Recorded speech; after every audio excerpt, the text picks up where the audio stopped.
کی عظیم قربانی کی یاد دلا رہا ہے۔ اس کے ساتھ ساتھ چونکہ کل ہمارے وطن کی جشن آزادی کا دن بھی ہے، تو یہ بر صغیر میں علماء، صلحاء اور مسلمان عوام کی دی جانے والی قربانیوں کی یادگار کا بھی دن ہے۔ اس مناسبت سے یہ دونوں ہی قربانیاں قابل ذکر بھی ہیں اور قابل غور بھی ہیں۔ اگر آقا کریم صلی اللہ تعالی علیہ وآلہ وسلم کے مبارک اور روشن دور سے دیکھا جائے تو ہمیشہ سے یہ حقیقت رہی ہے کہ خطے زمین پر حق کے مقابل ایسی باطل قوتیں رہیں جو یہ چاہتی تھیں کہ اللہ کے احکام اس زمین پر نافذ نہ ہوں، کیونکہ اگر اللہ تعالیٰ کا قانون اور اس کے احکام زمین پر نافذ ہو جائیں گے تو پھر اپنے مطالب اور اپنی جو اغراض ہیں وہ تو قربان ہو جائیں گے، پھر اپنی پسند اور اپنی خواہشات کی ترجیحات ختم ہو جائیں گی۔ آپ دیکھیں حضور علیہ السلام قریش میں جب نبوت کا اعلان فرماتے ہیں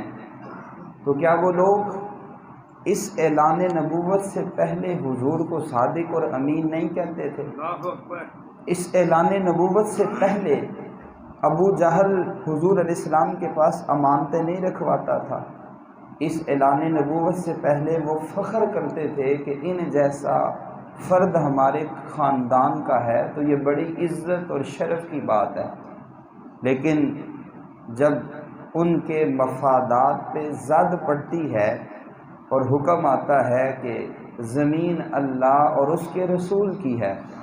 قانون بھی اللہ کا اور زمین بھی اللہ کی، تو وہی اپنے جو تھے وہ بیگانے ہو گئے، اور وہی جو امانتیں رکھواتے تھے وہ قتل کرنے کے در پہ ہو گئے۔ تو حقیقت یہ ہے کہ اس زمین پر یہ ہمیشہ سے بات چلی آ رہی ہے اور آج تک یہ بات ہے کہ ہمیشہ حق کے مخالف ایسے لوگ رہے ہیں جو یہ برداشت نہیں کر سکتے کہ اللہ رسول کا قانون زمین پر نافذ ہو۔ یہی بات چلتے چلتے جب کربلا کے میدان تک آتی ہے تو اس میں بھی ہمیں یہ جھلک اور یہ رنگ نظر آتا ہے کہ ایک طرف امام حسین رضی اللہ تعالی عنہ جب ان کو کوفیوں کے کثرت سے خطوط ملتے ہیں تو آپ جب وہاں مدینہ شریف سے نکلنے کا ارادہ فرماتے ہیں تو بعض صحابہ کرام رضی اللہ تعالیٰ عنہم اجمعین ہاتھ جوڑ کے کہتے ہیں کہ آپ نہ جائیں۔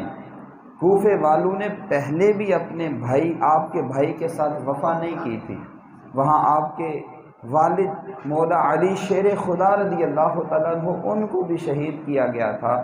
تو آپ اب حضور علیہ السلام کی نشانی ہے ہمارے پاس تو آپ نہ جائیں۔ لیکن امام حسین رضی اللہ تعالیٰ عنہ نے کیا خوبصورت جواب ارشاد فرمایا اس وقت اس خطہ زمین پر میرے علاوہ کوئی بھی حضور کے دین کا وارث نہیں ہے،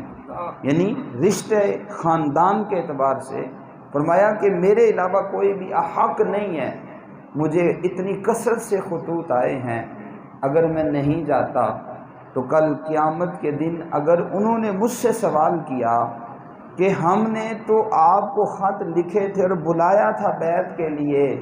کہ یزید اللہ تعالیٰ اور اس کے رسول کے قانون کو توڑ رہا ہے، وہ حق کے خلاف علم بغاوت بلند کر کے براجمان ہے اور وہ حرام کاموں کو حلال کر رہا ہے، تو ہمیں اللہ کی بارگاہ میں کیا جواب دوں گا؟ مجھے اپنی جان کی پرواہ نہیں، مجھے نانا کے دین کو بچانا ہے۔ اور پھر باقاعدہ آپ رضی اللہ تعالی عنہ کا یہ خطبہ موجود ہے کہ جب آپ ان وفا والے ساتھیوں کے ساتھ نکلتے ہیں تو وہاں یہ اعلان فرماتے ہیں اور ان کو بتاتے ہیں کہ میرا مقصد جو ہے وہ اللہ اور اس کے رسول صلی اللہ تعالیٰ علیہ وسلم کے دین کی احیاء اور اس قانون جو اللہ کے رسول کے ذریعے اس دنیا میں آیا تھا اس کی حفاظت ہے۔ تو جو کوئی میرے ساتھ جانا چاہے تو اس کی مرضی ہے، لیکن اگر کوئی نہیں جانا چاہتا تو میری طرف سے اس کے لیے کوئی پابندی نہیں ہے۔ یہ آپ رضی اللہ تعالیٰ عنہ نے باقاعدہ اعلان فرمایا۔ اور یہ میں عرض کر رہا تھا کہ حضور علیہ السلام کے زمانے سے لے کر کربلا تک اور پھر کربلا سے لے کر آپ بر صغیر میں پاکستان کی آزادی تک دیکھیں تو آپ کو ہمیشہ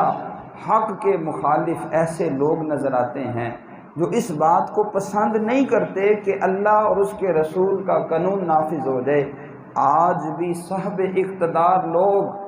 اور وہ لوگ جن کے پاس طاقت اور قوت ہے وہ کیوں نہیں چاہتے کہ اللہ رسول کا قانون نافذ کر دیا جائے؟ کیوں؟ اگر اللہ رسول کا قانون نافذ ہو جائے گا پھر اپنے مفادات پورے نہیں ہوتے، پھر تو یہ حالت ہوتی ہے کہ حضرت عمر فاروق رضی اللہ تعالی عنہ جیسے 24 لاکھ مربع میل پہ حکومت کرنے والے حکمران یہ پابندی لگا دیتے ہیں کہ کوئی بھی وزیر اور کوئی بھی گورنر اپنے دروازے 24 گھنٹے میں سے کسی وقت بھی بند نہیں کر سکتا۔ پھر تو یہ قانون نافذ کرنا پڑ جائے گا، پھر اپنے مفادات پہ زد پڑے گی، پھر بڑے بڑے پروٹوکول، بڑی بڑی کرپشنیں اور بڑے بڑے جناب ٹھیکوں کے نام پر جو تباہیاں مچتی ہیں وہ سب ختم ہو جائیں گی۔ تو پھر کون چاہے گا کہ اللہ رسول کے قانون کو نافذ کیا جائے؟ پھر کس کا دل چاہے گا کہ یہاں نظام مصطفیٰ صلی اللہ تعالیٰ علیہ وسلم کی بہاریں آئیں؟ حضرت اقبال، ڈاکٹر اقبال نے تو بڑا پہلے کہہ دیا تھا کہ عصر حاضر کے تقاضاؤں سے ہے، لیکن یہ خوف ہو نہ جائے آشکار، ہو نہ جائے آشکار شرع پیغمبر کہیں۔ اور پھر اقبال کہتا ہے اس سے بڑھ کر اور کیا فکر و عمل کا انقلاب، بادشاہوں کی نہیں اللہ کی ہے یہ سرزمین، یہ اللہ کی سرزمین ہے۔ جب آقا کریم صلی اللہ تعالیٰ علیہ وآلہ وسلم نے یہود کو دعوت دی، بخاری شریف کے الفاظ ہیں، حضرت ابو ہریرہ اس حدیث کے راوی ہیں، حضور علیہ السلام ان کے مدرسے میں لے گئے صحابہ کو ساتھ لے جا کر اور ان سے فرمایا اے یہود اسلام لے آؤ کامیاب ہو جاؤ گے۔ انہوں نے کہا آپ نے اپنی دعوت دے دی، اب آپ جائیے۔ حضور نے دوسری دفعہ فرمایا اسلام لے آؤ تم فلاح پا جاؤ گے۔ یہودی کہنے لگے آپ نے اپنی دعوت پوری کر دی، اب آپ جائیے۔ اس سے پہلے متعدد دفعہ حضور علیہ السلام انہیں بخش چکے تھے، موقع دے چکے تھے، لیکن وہ ہمیشہ مسلمانوں کے خلاف سازش کر رہے تھے، ہمیشہ مسلمانوں کے خلاف پروپیگنڈا کر رہے تھے اور وہ دشمن کی پوری طرح مدد کر رہے تھے، کبھی ادھر سے سازشیں کبھی ادھر سے سازشیں۔ تو اللہ تبارک و تعالیٰ نے حضور علیہ السلام کو جب حکم دیا تو آپ نے فرمایا پھر سنو، اب میں تمہیں یہاں مدینہ سے جلا وطن کر رہا ہوں، اس لیے اعلموا انما الارض للہ ورسولہ، جان لو کہ دنیا کا جو بھی خطہ ہے اس کا مالک اللہ اور اس کا رسول ہے، اس کا مالک اللہ اور اس کا رسول ہے۔ تو زمین کوئی سی بھی ہو وہ ساری کی ساری اللہ اور اس کے رسول کی ہے، وہ کسی اور کی نہیں ہے۔ یہی وہ رنگ ہمیں نظر آتا ہے کہ چلتے چلتے بر صغیر میں جب پاکستان آزاد ہوتا ہے اور اللہ تبارک و تعالیٰ اس ملک کی صورت میں ہمیں ایک آزاد وطن دیتا ہے، تو وہی سامراج اور وہی طاغوتی قوتیں اور وہی سارے مد مخالف لوگ تھے جو یہ چاہتے نہیں تھے کہ اللہ تبارک و تعالیٰ کا قانون اور اس کے حضور علیہ السلام کا قانون جو ہے وہ زمین پر نافذ ہو۔ آج 13 اگست ہے، کل ہمارے ملک کو آزاد ہوئے 74 سال ہو جائیں گے اور ہم 74واں یوم جشن آزادی سیلیبریٹ کریں گے، جشن آزادی کا دن ہم منائیں گے اور اس کی تقریبات ہوں گی، سب کچھ ہوگا۔